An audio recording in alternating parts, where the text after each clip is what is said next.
Irvingman, watches shows sitting on his can.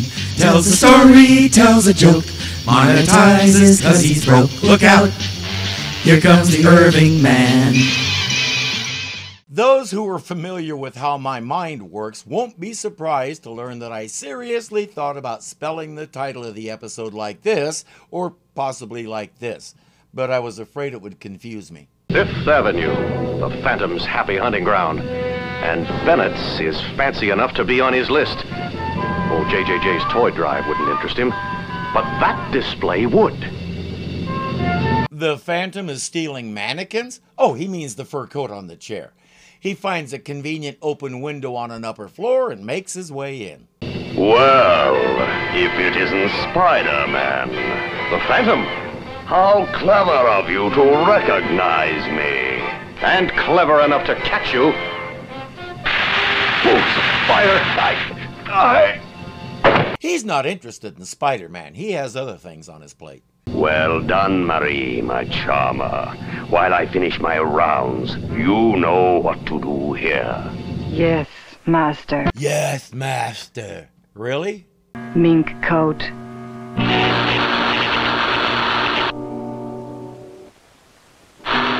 Mirror. Chair.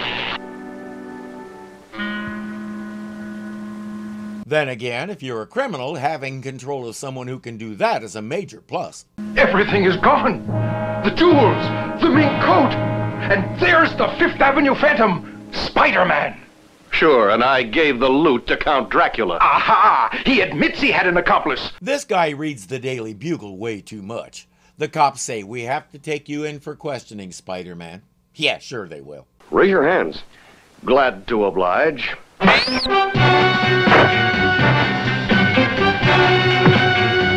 Stop, or we'll shoot. Save it for the real Phantom. Don't let him get away.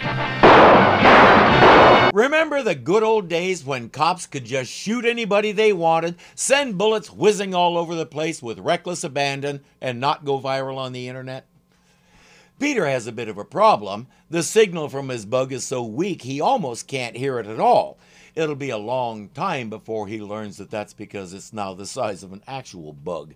He assumes there's something wrong with the receiver, so while he's exploring that, let's check in with the Phantom. Ah, Sandra, what miniaturized treasures have you brought? These, master. What a handsome price they'll bring. Take them to the reconverter. He's invented machines that can shrink things to miniature size and restore them again. Imagine what that could do for shipping. But like most such inventors, he uses it for crime. Hold everything. It's coming in stronger. I'm back on the track. Why did it suddenly get stronger? Marie can answer that. Where is the dollhouse? Bennett sent it to the Daily Bugle. That makes sense. Spidey did say it was part of a drive that Jonah is doing. It also explains why the signal is stronger. It's closer to him. For Spider-Man's part, he can't understand why it's taking him to the Bugle. Dollhouse was in Bennett's window. And unless I'm seeing things, that's the stuff that was stolen, and it shrunk. You might think he'd be surprised to learn the stuff has shrunk, but hey, after what he's already seen in this show, I'm not sure anything can surprise him very much. Aren't you a bit too old for toys? Spider-Man.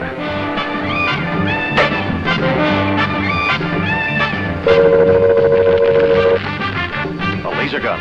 Right, Spider-Man. And I have you cornered. It figures that a guy who's confined to the floor would think that. He forgets that Spider-Man can also go up. My laser gun. I never did like being in the spotlight.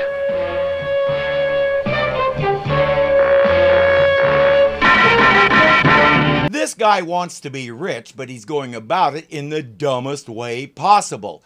Sell the patents to all these gadgets, and you'll have more money than that guy who thinks he's an Amazon with a rocket-sized penis or whatever it is. Have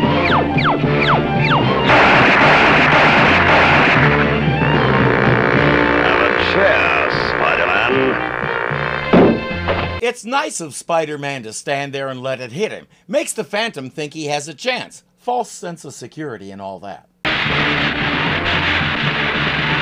Old JJ isn't going to like this. Fun fact, New York has more instant smokescreen stores than any other city in the world. Gone with the smoke. Phantom and Dollhouse. Which is just the way I planned it.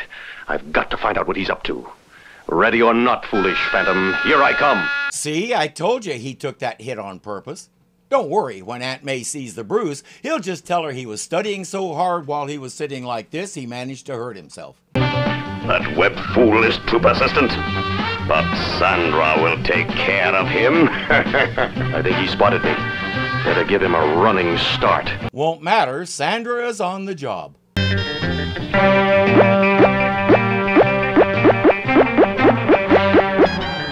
I'm being ambushed. Hail, Prince of the Obvious. There must be a better route.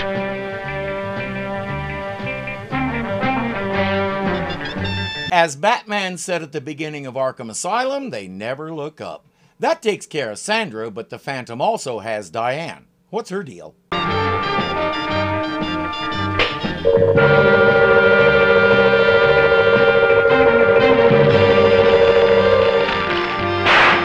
I really hope she doesn't point that at her face when she needs to powder her nose. Villains like to do that to Spider-Man, forgetting that he has more web where that came from. There's also flagpoles all over every building, and he likes to swing on them. Unless you take him over the middle of the Sahara and throw him out of a plane, a fall isn't going to hurt him, much less kill him. It seems to me we've met before. Come with me. And if I refuse...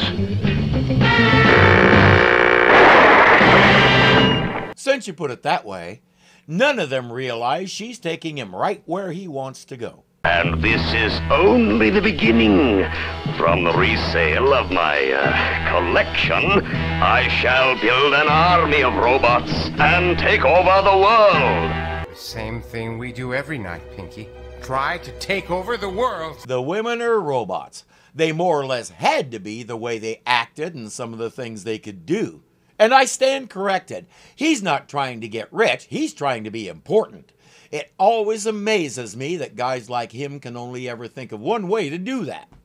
Spider-Man watches as beams from Diane's eyes restore all the stuff to normal size. That's how it's done. Now you know my secret, but you'll never be able to tell. I'm going to shrink you down to size. I heard a rumor that those three were the inspiration for Charlie's Angels. I'm not sure I believe it.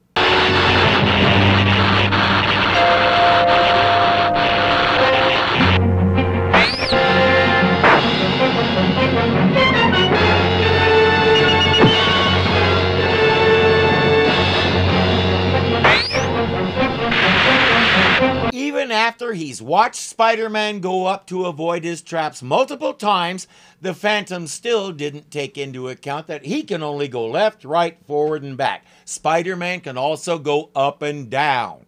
I guess the Phantom thinks he can only do that a limited number of times and figured he must have run out by now. Or else he's about as observant as a brick.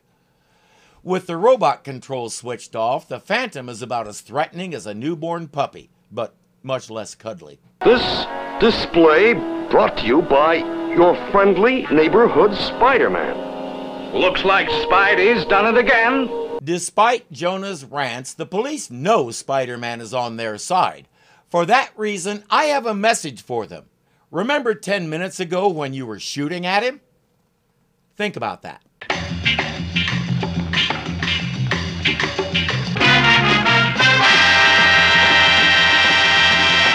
He's going about it in the dumbest way possible. Come on, voice. She's trying to be...